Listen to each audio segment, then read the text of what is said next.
بسم اللہ الرحمن الرحیم۔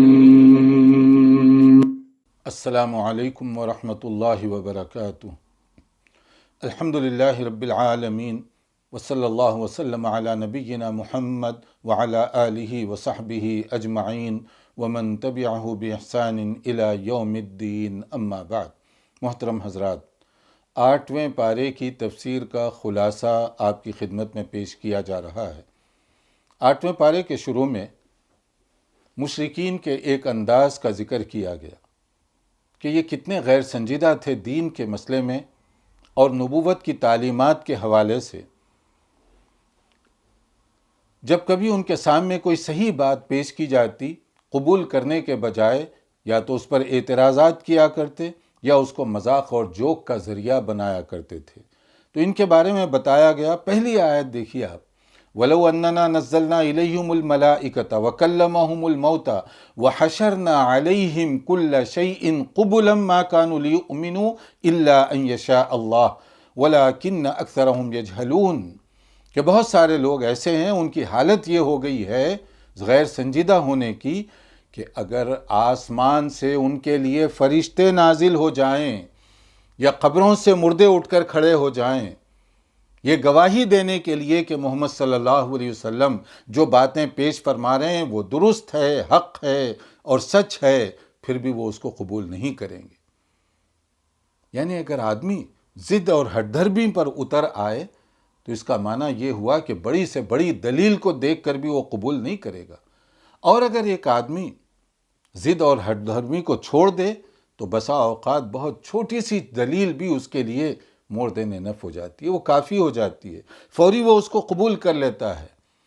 تو یہ اس کے اوپر ہے، آدمی کے اوپر، کہ وہ حق کو قبول کرنے میں کتنا سنجیدہ ہے۔ اگر سنجیدہ ہوگا ایک دلیل بھی اس کے لیے کافی ہوگی، اور اگر سنجیدہ نہ ہو تو بہت ساری دلیلیں ہوں پھر بھی اس کو فائدہ نہیں ہوگا۔ اسی طرح سے ایک اور بات بھی کہی گئی کہ لوگ عام طور پہ آپ نے بھی دیکھا ہوگا بات کرتے ہیں ہمیشہ دین کے حوالے سے بھی، میجارٹی کا کیا خیال ہے، اکثریت کیا کہہ رہی ہے۔ اکثریت اور اقلیت دین کے مسئلے میں اس طرح نہیں کہ افراد کدھر زیادہ ہیں، کس کی طرف کتنے سر ہیں، یہ نہیں ہے، بلکہ حق اور صداقت ہو سکتا ایک آدمی کے پاس زیادہ وزنی دلیل ہو 100 آدمیوں کے مقابلے میں۔ تو شریعت کا طریقہ یہ ہے کہ دلیل کی بنیاد پر، دلیل کے وزن پر دیکھا جائے گا، افراد کدھر کتنے ہیں اس کی اہمیت نہیں، ورنہ کہا گیا وَإِن تُطِعْ أَكْثَرَ مَن فِي الْأَرْضِ يُضِلُّوكَ عَن سَبِيلِ اللَّهِ إِن يَتَّبِعُونَ إِلَّا الظَّنَّ وَإِنْ هُمْ إِلَّا يَخْرُصُونَ کہ بہت سارے لوگ تو ایسے ہیں جو اللہ کا دین چھوڑ کر گمراہی کے راستے پر چلے ہوئے ہیں۔ یہ صرف اس زمانے میں جب قرآن کریم کی یہ آیات نازل ہو رہی تھیں سورہ انعام کی، اس وقت کی بات نہیں، آج بھی آپ اس کو دیکھ سکتے ہیں۔ اگر دنیا میں بہت سارے لوگ غیر مسلم ہیں یا ان کا نمبر زیادہ ہے، میجارٹی ہے، تو اس اکثریت کی بنیاد پر کیا ہم یہ کہہ سکتے ہیں کہ دین اسلام غلط؟ کیا ہم یہ کہہ سکتے ہیں کہ قرآن کریم غلط کتاب ہے؟ کیا ہم کہہ سکتے ہیں کہ رسول رحمت صلی اللہ علیہ وسلم سچے نبی نہیں تھے کیونکہ بہت سارے لوگوں کا یہ خیال ہے؟ نہیں۔ ہم اس سلسلے میں دیکھیں گے کہ کون سی بات جو کی جا رہی ہے وہ حق اور صداقت کی میزان میں پوری اترتی ہے۔ چاہے وہ ایک آدمی گواہی دینے والا ہو، اس کی گواہی کی زیادہ اہمیت ہوگی بہت سارے لوگوں کے مقابلے میں، کیونکہ بہت سارے لوگوں کی کیفیت کیا ہے؟ ان یتبعون الا الظن، صرف اپنے خیالات ٹامک ٹوئیاں مار رہے ہیں، ادھر ادھر بہک رہے ہیں وہ، یا نہیں تو وَإِنْهُمْ إِلَّا يَخْرُصُونَ، ادھر ادھر بھٹک رہے ہیں، علم نہیں ہے، معلومات نہیں ہے، مگر اس کے باوجود خود سے فیصلہ کرنے کی، اور وہ بھی کون سی چیزوں میں؟ حق اور باطل، توحید اور شرک، سچ اور غلط، آخرت اور دنیا، ان چیزوں کے اندر اس میں تو ایک نبی کی ضرورت ہوتی ہے، کتاب الہی کی ضرورت ہوتی ہے، اور وہی آدمی صراط مستقیم پر ہوگا جو کتاب الہی کو مانتا ہوگا، جو اللہ کی طرف سے بھیجے ہوئے نبی کو فالو کرنے والا ہوگا۔ پھر آگے سورہ انعام کی مناسبت سے، انعام جانور، چوپائے وغیرہ، مویشی، انہی کو کہتے ہیں، تو اسی حساب سے کھانے پینے کے کچھ آداب بتائے گئے، ذبیحہ، گوشت وغیرہ، اس بارے میں آیات آپ دیکھ لیجئے 119 سے لے کر 3-4 آگے آیتوں میں. تو پہلی چیز اس میں جو کہی گئی کہ جو جانور بجائے خود حلال ہو، یعنی جس کا حکم شریعت کے لحاظ سے کلیئر ہو، اور دوسرا یہ ہے کہ اس کو اسلامی آداب کے مطابق ذبح کیا گیا، ذبیحہ اسلامی طریقے کے مطابق ہو. جیسے بکری ہے مثلا، حلال ہے، اور پھر اس کو اسلامی اگر طریقے سے ذبح کیا جائے تو اس کا گوشت حلال ہوگا. اور اگر کوئی یہ ایک چیز مس ہو گئی، مثلا یہ ہے کہ کوئی ایسا جانور جو حرام ہے، کتا ہے، اگر اس کو کوئی بسم اللہ کر کے ذبح کرے تو کیا حلال ہو جائے گا؟ نہیں ہو سکتا، کیونکہ وہ جانور خود حرام ہے. اور اسی طرح اگر کوئی بکری جو ہے جان کر اللہ کے نام پر ذبح نہیں کر رہا ہے تو بکری تو حلال تھی، مگر اس کے ذبح کا جو طریقہ بتایا گیا اگر وہ درست نہ ہو تو پھر وہ بھی مردار ہو جائے گی، اور اس کا گوشت بھی کھانا جائز درست نہیں ہوگا. اس سلسلے میں یہاں کچھ تفصیلی باتیں بتائی گئی. مثلا یہ ہے کہ پہلے یہ کہ جانور حلال ہو، دوسرے اس پر اللہ کا نام لے کر اس کو ذبح کیا جائے. اور جو لوگ حلال جانور، حلال گوشت خود ساختہ ڈھکوسلوں کی وجہ سے نہیں کھاتے، کہ انہوں نے قسم کھائی ہے کہ وہ گوشت نہیں کھائیں گے، وہ قسم کھائے ہیں کہ فلاں یہ نہیں کریں گے، اپنے لیے پاکیزہ اور حلال چیز کو آپ خود حرام کیوں کر رہے ہو؟ کہا گیا وَمَا لَكُمْ أَلَّا تَأْكُلُوا مِمَّا ذُكِرَ اسْمُ اللَّهِ عَلَيْهِ، جس پر اللہ کا نام لے کر پاکیزہ جانور کو حلال کیا گیا ہو، ذبح کیا گیا ہو، کیا ہو گیا ہے تمہیں؟ خود ساختہ ڈھکوسلوں کی وجہ سے کیوں ان اچھی چیزوں سے اپنے آپ کو محروم کیے ہوئے ہو؟ ترک دنیا، ترک لذائذ، یہ سب چیزوں کو لوگ سمجھتے ہیں کہ شاید تقوی کی علامت ہے. نہیں، تقوی وہ ہے جو قرآن و سنت پر عمل کرے، نبی صلی اللہ علیہ وسلم کے طریقے کے مطابق زندگی بسر کرے، اسی کو آپ متقی آدمی کہیں گے. کہا گیا کلوا مما رزقکم اللہ ولا تتبعوا خطوات الشیطان، اللہ تعالیٰ نے جن چیزوں کو تمہارے لیے حلال کیا ہے کھاؤ تم اس کو، شیطان کو فالو مت کرو. فوڈ کے مسئلے میں، کھانے پینے کے مسئلے میں خاص یہ ہدایت دی جا رہی ہے کہ تم شیطان کو فالو نہ کرو، کیونکہ وہ تو تمہارا دشمن ہے، اور دشمن کا کام کیا ہوتا ہے؟ بھٹکانا، بہکانا، جو شیطان کر رہا ہے. اور پھر دوسری جو چیز کہی گئی وَلَا تَأْكُلُوا مِمَّا لَمْ يُذْكَرِ اسْمُ اللَّهِ عَلَيْهِ وَإِنَّهُ لَفِسْقٌ، جو اللہ کا نام لیے بغیر ویسے ہی ذبح کر دیا جائے، جیسے آپ نے سنا ہوگا جھٹکے کا گوشت، اور کہیں پر اور کوئی اور انداز ہے، کوئی اور طریقہ ہے، تو یہ چیزوں کے بارے میں کہا گیا یہ فسق ہے، یہ تمہارے لیے درست نہیں ہے. اور ایسے ہی لوگ جو شیطان کے چیلے چاٹے ہیں، وہ تمہارے ساتھ آرگیومنٹ کرنا چاہتے ہیں اس مسئلے میں.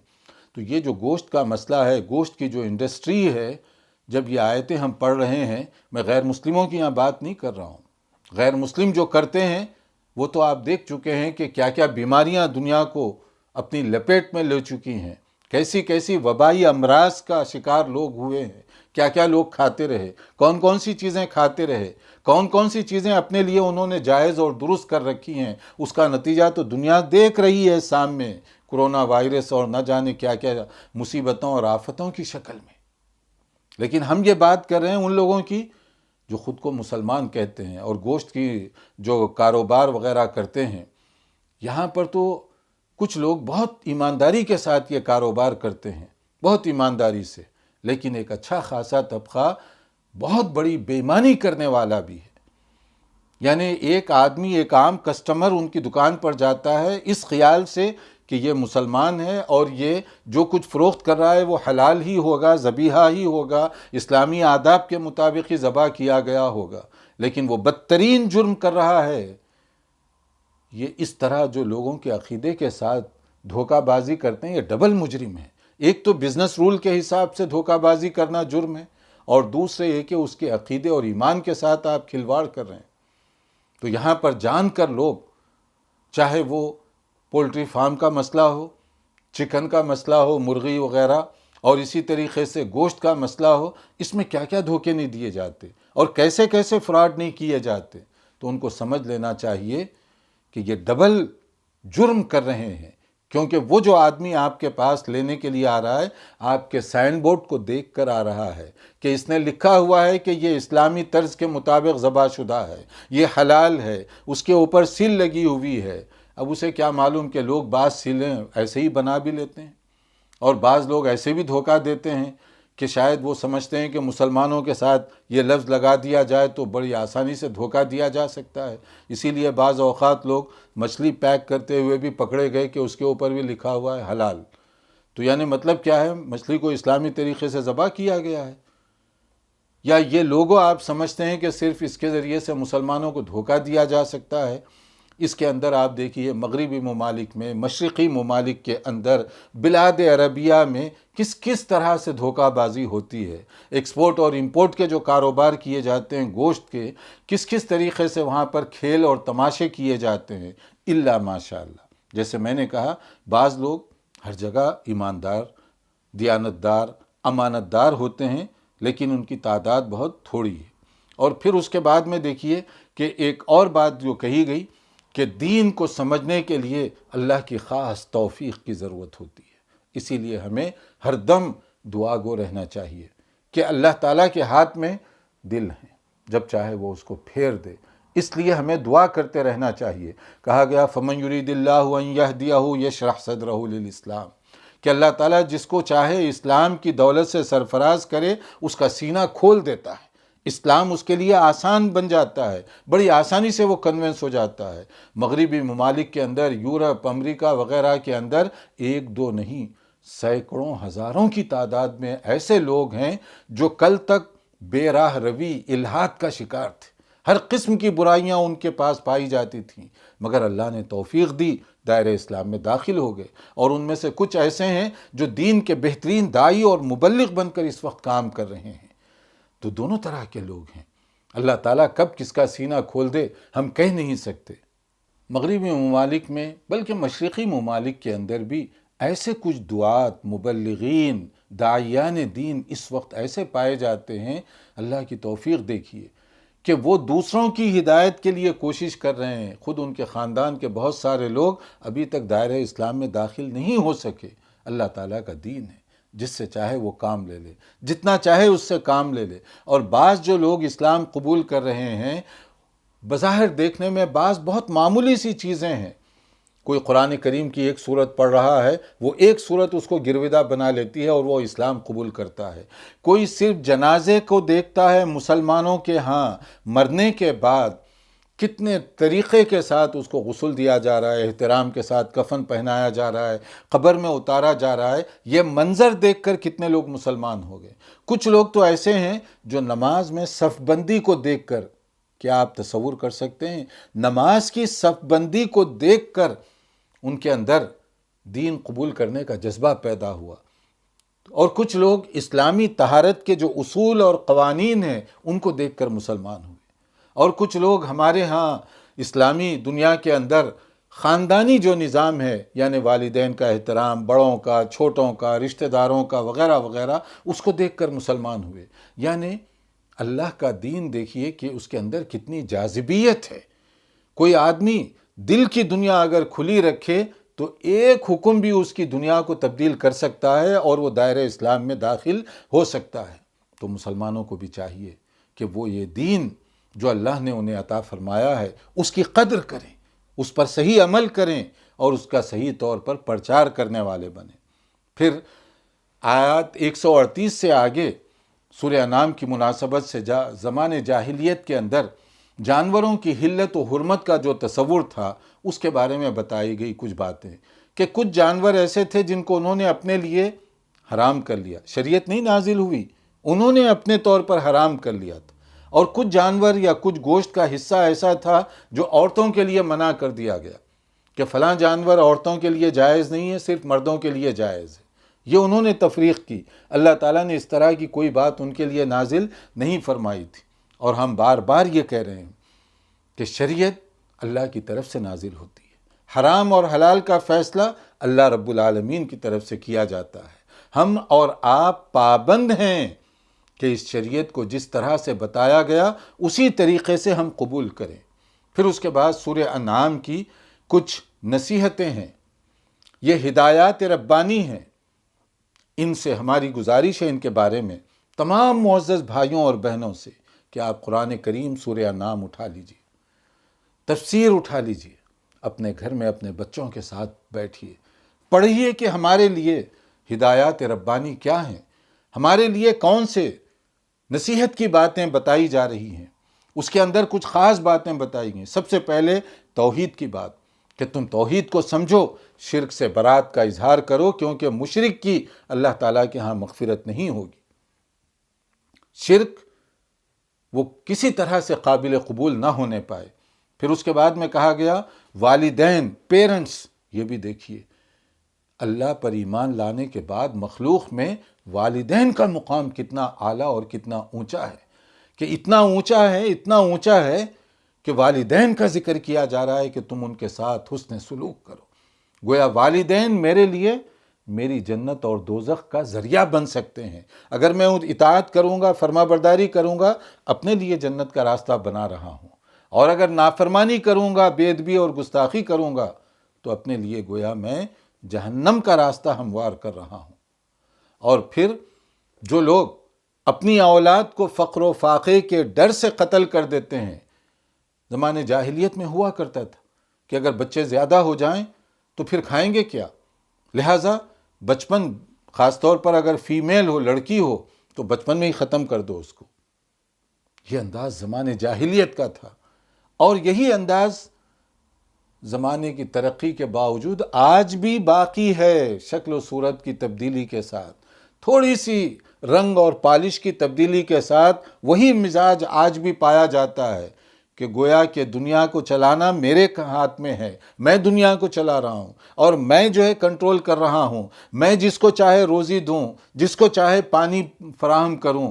یہ اگر آدمی سمجھ لے گا تو اسی طرح کی حرکتیں کرے گا۔ اگر وہ یہ سمجھے اللہ جو خالق ہے، کوئی چیز اس کی کارخانے قدرت میں بغیر حکمت کے نہیں ہوتی، وہ جو پیدا کر رہا ہے وہی جانتا ہے، اور وہ سب کے لیے رزاق ہے، روزی دینے والا ہے۔ وہ جانوروں کو روزی دیتا ہے اور کیڑے مکوڑوں کو وہ روزی دینے والا ہے، تو انسانوں کو روزی نہیں دے گا وہ؟ تو یہ دونوں چیزیں ہمیں سمجھنے کی ضرورت ہے۔ پھر اس کے بعد میں کہا گیا فواحش چاہے کسی بھی طرح کے ہوں، تاکیدی حکم دیا گیا، فحش چیزوں سے اپنے آپ کو بچائے رکھو۔ وَلَا تَقْرَبُوا الْفَوَاحِشَ مَا ظَهَرَ مِنْهَا وَمَا بَطَنَ، چاہے وہ ظاہری طور پر ہو یا چھپ چھپا کر ہو، فحش چیزیں، منکرات۔ اب یہاں پر تو ایسا ہے کہ لوگ بورڈ لگا کر اللہ تعالیٰ کے حدود کو توڑ رہے ہیں، گویا چوری اور سینہ زوری، نام کیسے خوبصورت رکھ لیے ہیں فحش چیزوں کے۔ آپ خود دیکھیے، انٹرٹینمنٹ اس کا نام رکھا گیا، یعنی تفریحی پروگرام۔ کوئی ناچ رہی ہے، کوئی کچھ کر رہی ہے، کوئی کیا کر رہی ہے، تو اس کو کیا کیا ہم نام دیتے ہیں۔ کیا لیبل کے بدلنے سے باٹل میں جو چیز ہے اس کی تاثیر بھی بدل جائے گی؟ اگر زہر رکھا ہوا ہو اور اس پر آپ شربت لکھ دیتے ہیں تو کیا وہ زہر کی تاثیر ختم ہو جائے گی لیبل کے تبدیل کرنے سے؟ آپ ایک غلط کام کریں، فحش اور منکر کریں، اور پھر نام رکھیں کہ ہم تفریحی کام کر رہے ہیں، تو کیا اللہ کی نظر میں بھی وہ جائز ہو جائے گا؟ صرف ہمیں اپنا جائزہ لینا چاہیے اس مسئلے پر کہ جو فحش اور منکرات ہیں اس کو اللہ تعالیٰ نے منع کر دیا اس سے۔ اور پھر ایک دوسرے کا مرڈر، قتل، یہ چیز شریعت اسلامیہ میں بدترین جرم ہے۔ ایک آدمی کا قتل گویا کہ پوری انسانیت کا قتل ہے۔ اور پھر یتیم اورفن، یعنی وہ جس کے والدین دنیا سے رخصت ہو گئے ہوں یا ان میں سے کوئی ایک، وہ ہماری شفقت کا، ہمدردی کا زیادہ مستحق ہے، کمزور ہے، اس کے باپ نہیں ہے، ہم زیادہ اس کے لیے سپورٹ کرنے کی کوشش کریں، ہیلپر بن جائیں اس کے لیے، معاون و مددگار، نہ کہ اس کی زمین ہڑپ کرنے والے، اس کا مال دبانے والے، اس کے حقوق کو کسی طریقے سے اپنے قبضے میں لینے والے بنے، کیونکہ وہ ناتوان ہے، اپنا بدلہ نہیں لے سکتا۔ مگر کل قیامت کے دن جب سب کمزور ہوں گے، اللہ رب العالمین کے پاس طاقت ہوگی، وہاں ہم کیا جواب دیں گے؟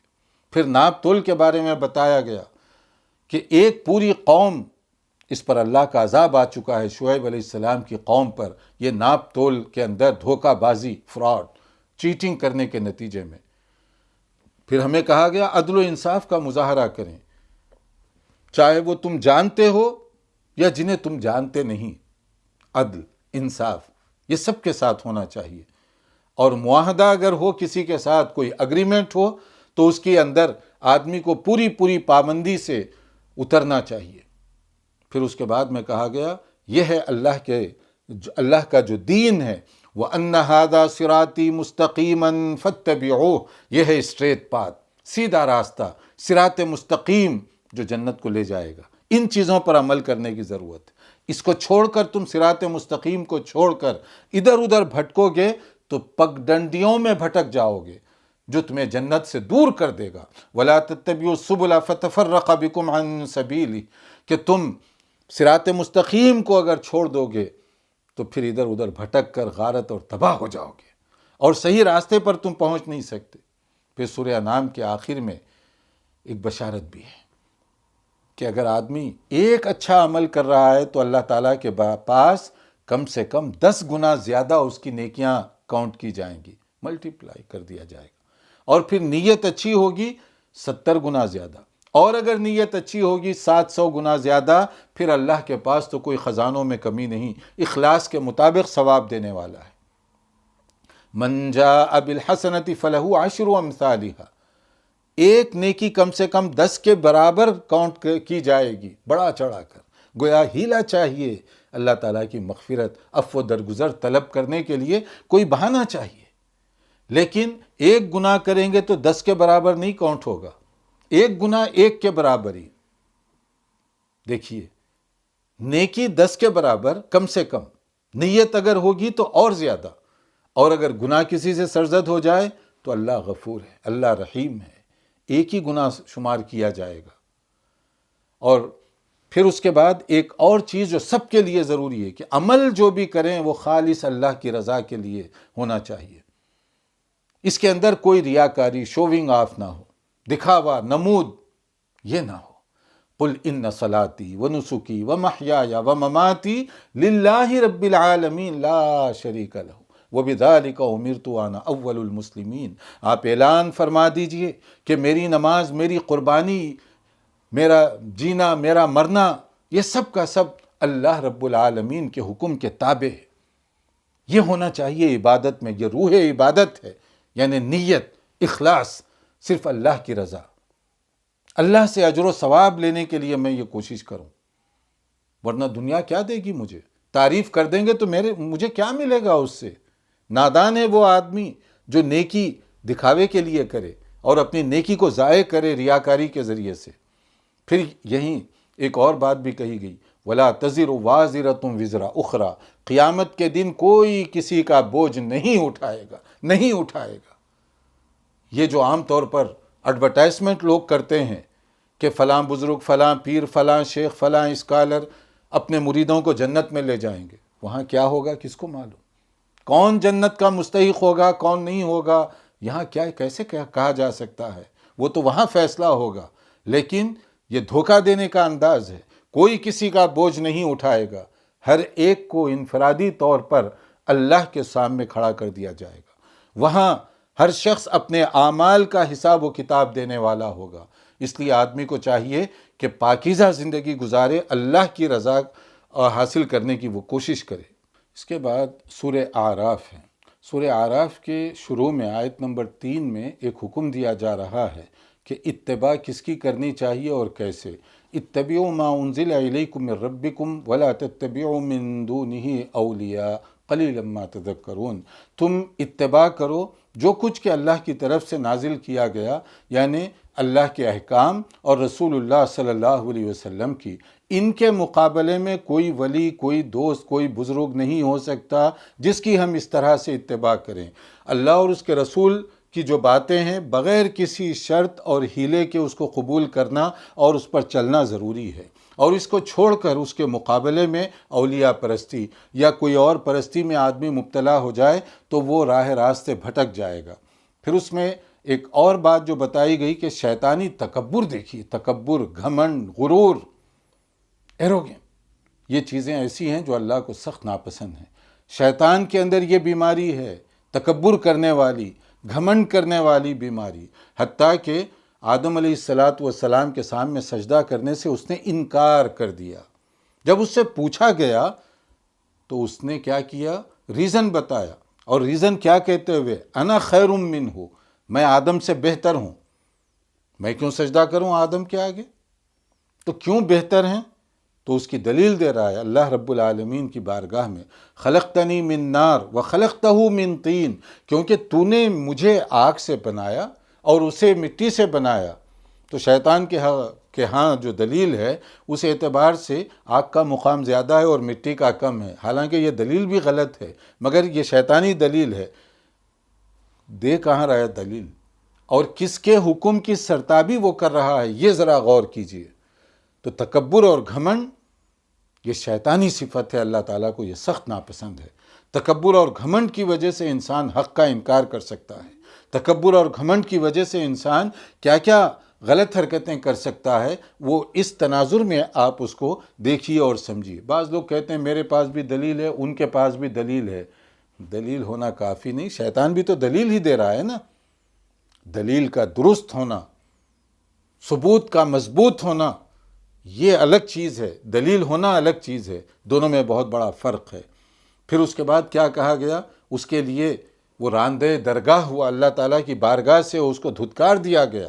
تو اس نے بھی کیا کہا؟ ایک چیلنج کیا، شیطان کا یہ اوپن چیلنج کہ یا اللہ کا انکار نہیں کر رہا ہے وہ، کہ تو ہی پیدا کرنے والا ہے، میں انسان کی وجہ سے تیری بارگاہ سے دھتکارا جا رہا ہوں، تو میں پوری کوشش کروں گا انسان کو گمراہ کرنے کی، بھٹکانے کی، راہ راست سے دور کرنے کی۔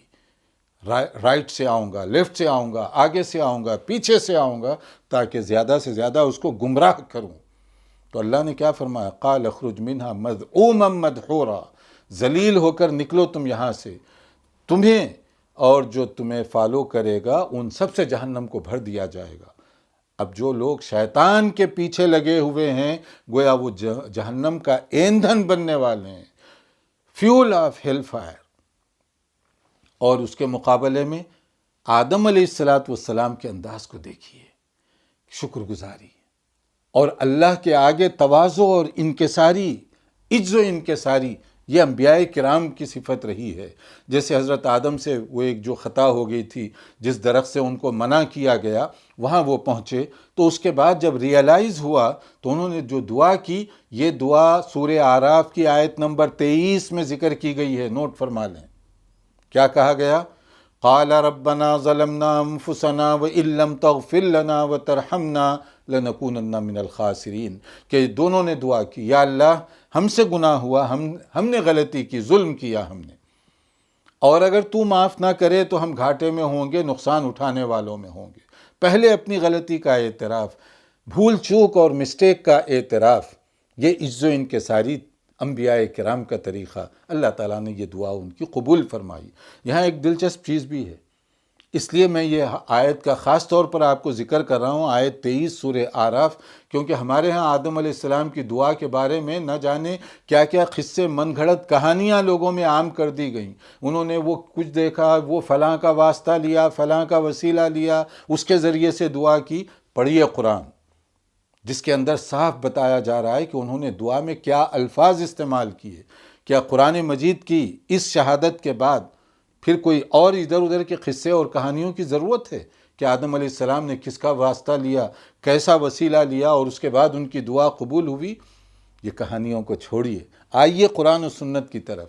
پھر اس کے بعد میں لباس کے بارے میں کچھ باتیں بتائی گئی کہ لباس آدمی کی ضروریات زندگی میں شامل ہے، موسمی اثرات سے اس کو بچانے کا ایک بہترین ذریعہ ہے، مگر یہاں ایک بات بتائی گئی، وَلِبَاسُ التَّقْوَى ذَلِكَ خیر، اصل تقویٰ ہے جو کام آنے والی چیز ہے۔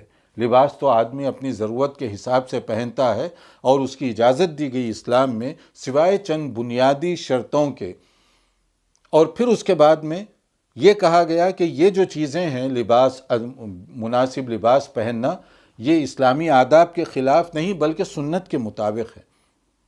اور جو لوگ اپنے آپ کو خام و خواہ لباس کی پابندیاں لگاتے ہیں کہ ایک خاص طبقہ ہے وہ یہ سمجھتا ہے کہ بالکل جو ہے ٹپیکل قسم کا لباس ہم پہنیں تو شاید زیادہ متقی کہلائیں گے.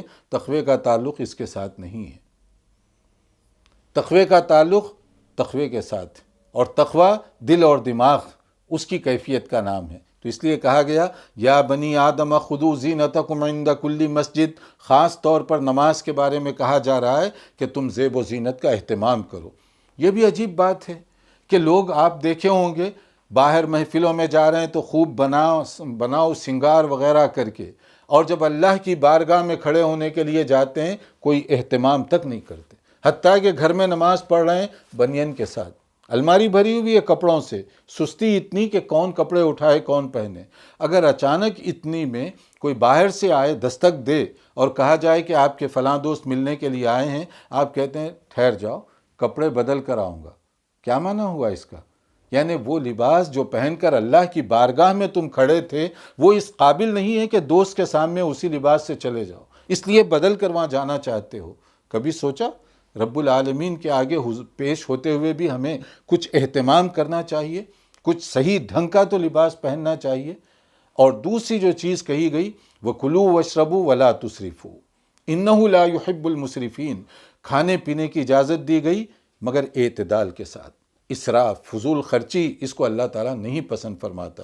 نہ لباس کے مسئلے میں، نہ رہن سہن کے مسئلے میں، نہ کھانے پینے کے مسئلے میں، کہیں پر بھی فضول خرچی کو پسند نہیں کیا گیا. اعتدال ہونا چاہیے، میانہ روی کا انداز ہونا چاہیے. یہ ایک مومنانہ انداز ہے اور ایک مومن کی یہی شان ہو. اور پھر اس کے بعد میں آراف کی مناسبت سے، یعنی آراف جنت اور دوزخ کے درمیان کی ایک منزل ہے، اس کا ذکر یہاں پر کیا گیا. رونگٹے کھڑا کر دینے والا ہے کہ جو لوگ کامیاب ہوں گے ان کو جنت میں بھیج دیا جائے گا قیامت کے دن.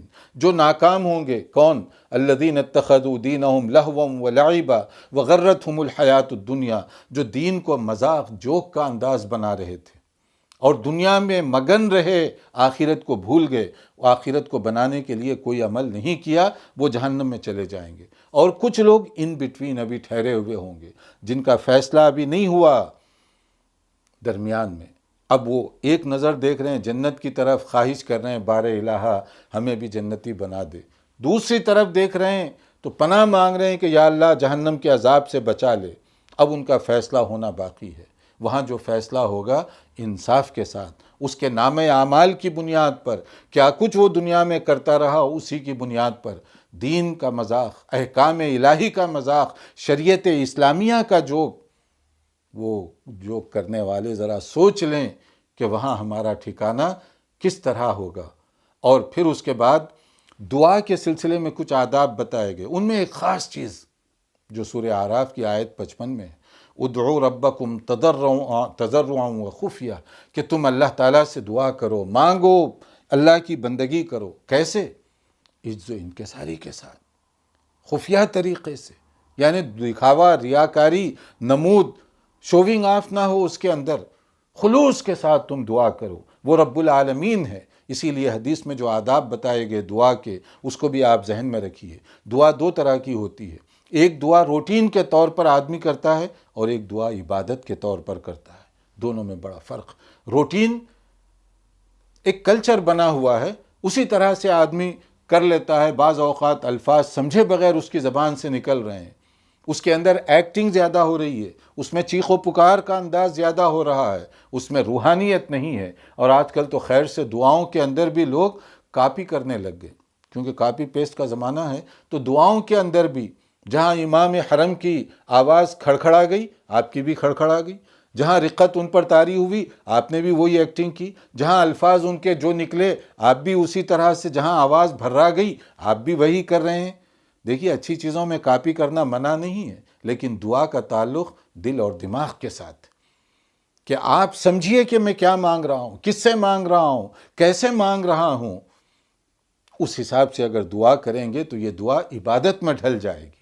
اور اس کے لیے روحانیت چاہیے. تو جو آدمی درد دل کے ساتھ دعا کرتا ہے، ہو سکتا ہے کہ اس کے الفاظ ٹوٹے پھوٹے ہوں، مگر اللہ کی بارگاہ میں وہ دعا جلدی قبول ہو جائے. بنسبت پہلے آدمی کے جو روٹین پوری کرنے کے لیے لمبی لمبی دعا کر رہا ہے مگر روحانیت سے خالی، دل اور دماغ کہیں اور اس کے لگے ہوئے ہیں۔ تو کہا گیا کہ دعا کے اندر عجز و انکساری کا مظاہرہ، اور پھر اس کے بعد میں دعا کے کچھ آداب بھی ہیں، وقت بھی ہے، اگرچہ کہ وہ رب العالمین ہے، جب چاہے آدمی مانگے، لیکن خاص طور پر جیسے فجر کی نماز کے پہلے کا وقت ہے، تہجد کا، اس میں آدمی اٹھے، کچھ نوافل پڑھے، کچھ اللہ کا ذکر کرے، پھر دعا کرے۔ اس دعا کے اندر وہ محسوس کرے گا کہ کتنی عز و انکساری اس کے اندر پیدا ہو رہی ہے، اور جو دعائیں قرآن و سنت میں بتائی گئیں اس میں الفاظ میں بھی بڑی تاثیر ہے، اس کو یاد کرنے کی کوشش کریں۔ اگر کوئی یاد نہیں کر سکتا تو پھر رب العالمین نے جس زبان میں چاہیں آپ دعا کر سکتے ہیں۔ پھر آخری میں انبیاء کرام کی جو دعوت ہے اس کا خلاصہ پیش کیا گیا۔ ہر نبی نے اپنی دعوت کا آغاز ایک پوائنٹ سے کیا، جو سینٹرل پوائنٹ ہے تمام انبیاء کرام کی دعوت کا، اور وہ کیا ہے؟ یا قوم اعبدوا اللہ ما لکم من الہ غیرہ، اے میری قوم کے لوگوں، ایک اللہ کو چھوڑ کر دوسروں کی بندگی نہ کرو۔ تمام انبیاء کرام، پہلے نبی سے لے کر آخری نبی تک علیہم السلام، سبھی کی دعوت و تبلیغ کا مرکزی پوائنٹ، فوکس یہ تھا توحید، ایک اللہ کی طرف لوگوں کو بلانا، تم ایک اللہ کی بندگی کرو، ایک اللہ ہی کی عبادت کرو۔ سبحان ربك رب العزة عما يصفون وسلام على المرسلين والحمد لله رب العالمين۔